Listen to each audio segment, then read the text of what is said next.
नमस्कार दोस्तों, स्वागत है आपके अपने चैनल पर। आज का वीडियो बेहद खास है। हम बात करने वाले हैं बजट 2026 में सीनियर सिटीजन्स के लिए क्या बड़ा कुछ आया है। क्या टैक्स छूट मिली, पेंशन में बढ़ोतरी, हेल्थ केयर बदलाव या कुछ नई लाभ योजनाएं। ये सब हम डिटेल में समझाने वाले हैं, आसान भाषा में। तो वीडियो को लाइक करें, सब्सक्राइब करें और अंत तक जरूर देखें। दोस्तों, बजट 2026 भारत सरकार ने 1 फरवरी 2026 को पेश किया। मुख्य फोकस था विकास, टैक्स सुधार, आय वृद्धि और सामाजिक सुरक्षा। लेकिन विशेष रूप से सीनियर सिटीजन्स के लिए क्या-क्या नया आया है, ये जानना हम सब के लिए जरूरी है। बहुत से लोगों ने उम्मीद की थी कि इस बार सीनियर सिटीजन्स को बड़ी टैक्स छूट मिलेगी, लेकिन जैसा कि बजट में सामने आया है, किसी तरह का नया इनकम टैक्स एग्जेम्पशन नहीं दिया गया। हम इसे आगे विस्तार से समझेंगे। टैक्स बेनिफिट्स, मेडिकल और हेल्थ केयर सपोर्ट, पेंशन और अदर की पॉइंट्स में। आज के बजट में सीनियर सिटीजन्स के लिए कोई नया टैक्स स्लैब या छूट नहीं आई। पूर्व में 60 से 79 उम्र वालों का बेसिक एग्जेम्पशन 3 लाख रुपए था और 80 प्लस वाला 5 लाख रुपए। ये यथावत रखा गया है। मतलब सीनियर सिटीजन्स को 2026 टैक्स बचत में कोई बड़ा टैक्स फायदा नहीं मिला। टीडीएस में बदलाव। कई टैक्स विशेषज्ञों का सुझाव था कि ब्याज और किराए पर टैक्स कटौती की सीमा बढ़ाई जाए। जैसे ब्याज पर पहले 50,000 रुपए, अब बजट में उम्मीद थी कि इसे 1 लाख रुपए तक बढ़ा सकते हैं, पर आधिकारिक घोषणा नहीं हुई है। तो फिलहाल इनकम टैक्स स्लैब्स सेम, कोई नई टैक्स छूट नहीं, पर फॉर्म 15H की प्रक्रिया को आसान किया गया है। सीनियर सिटीजन्स अब एक बार फॉर्म 15H भरकर कई निवेशों पर टीडीएस रोक सकते हैं।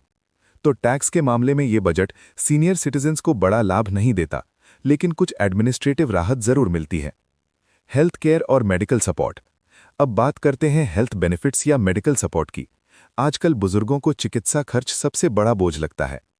बजट 2026 में 17 कैंसर दवाओं पर कस्टम ड्यूटी छूट दी गई। कुछ दुर्लभ बीमारियों की दवाइयों और खाद्य पदार्थों पर पर्सनल इंपोर्ट से छूट मिली। ऑनलाइन और ऐप बेस्ड फैसिलिटेशन लाई गई, जिससे सीनियर सिटीजन स्वतंत्र रूप से डिक्लेरेशंस और ड्यूटी पेमेंट्स कर सकते हैं। मतलब जरूरी दवाइयां और इलाज सीनियर सिटीजन्स के लिए अब सस्ता और आसान होगा। लेकिन ध्यान दें, कोई बड़ा हेल्थ इंश्योरेंस सब्सिडी या विशेष आउट ऑफ पॉकेट डिडक्शन नहीं मिला। फिर भी ये बदलाव हेल्थ कॉस्ट्स को थोड़ा कम करने में मदद करेंगे। पेंशन और सोशल सिक्योरिटी। अब पेंशन की बात करें तो कई वरिष्ठ नागरिकों की आय का बड़ा हिस्सा पेंशन पर निर्भर होता है। बजट में केंद्रीय सामाजिक सहायता योजना में कोई महत्वपूर्ण वृद्धि नहीं हुई। कई सालों से घटती पेंशन को लेकर लोगों के बीच मांग रही कि इसे बढ़ाया जाए, जैसे 1,000 रुपए से 1,500 रुपए तक। लेकिन इस बजट में ये प्रस्ताव अभी भी आमादा नहीं हुआ। हालांकि कुछ प्रपोजल और सोशल मीडिया अपडेट में ये बात भी चली कि कई नई पेंशन योजनाएं और लाभ लागू किए जा सकते हैं, जैसे 8.2% SCSS ब्याज की दर, रेलवे डिस्काउंट्स आदि। लेकिन अधिकृत गवर्नमेंट घोषणा नहीं हुई है, इसलिए सीनियर सिटीजन्स की पेंशन पर बजट का इम्पैक्ट फिलहाल सीमित ही है। इन्वेस्टमेंट्स और सेविंग्स पर असर। सीनियर सिटीजन्स के इन्वेस्टमेंट से जुड़ी बात करें तो फिक्स्ड डिपॉजिट्स और सेविंग्स पर ब्याज उन्हें इनकम का बड़ा स्रोत होता है।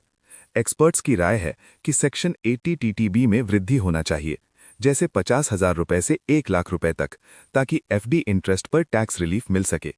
लेकिन बजट 2026 में ऑफिशियली ये नहीं आया, पर भविष्य में इसे लागू किए जाने की उम्मीद विशेषज्ञ अभी भी जता रहे हैं। तो इन्वेस्टमेंट और सेविंग्स का टैक्स एडवांटेज अभी वही पुराना है। Other government support and schemes. Senior citizens के लिए अगर सरकार अलग से कोई स्कीम लाएगी तो उसे ध्यान से देखा जाता है। आजकल कई राज्य सरकारें, जैसे पंजाब में साडे बुजुर्ग साडा मान कैंपेन के माध्यम से बड़े पैमाने पर हेल्थ चेकअप्स और सपोर्ट दे रहे हैं। इसका मतलब यह है कि यूनियन बजट के साथ साथ स्टेट लेवल सपोर्ट भी सीनियर सिटीजन्स के लिए बहुत मायने रखता है। Budget 2026 summary for senior citizens. Tax slabs में कोई बढ़ोतरी नहीं। सीनियर सिटीजन्स को कोई नया इनकम टैक्स ब्रेक नहीं मिला। कुछ हेल्थ रिलेटेड टैक्स और ड्यूटी में राहत आई। टीडीएस या एडमिनिस्ट्रेटिव रिलीफ थोड़ी आसान हुई। पेंशन में कोई बड़ा बदलाव नहीं। स्टेट गवर्नमेंट लेवल सपोर्ट बढ़ रहा है।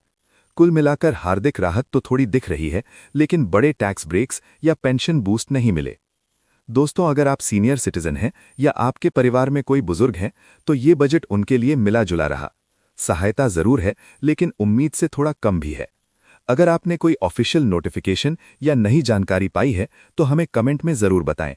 वीडियो को लाइक करें, सब्सक्राइब करें और शेयर करें उन लोगों के साथ जिन्हें ये जानकारी चाहिए।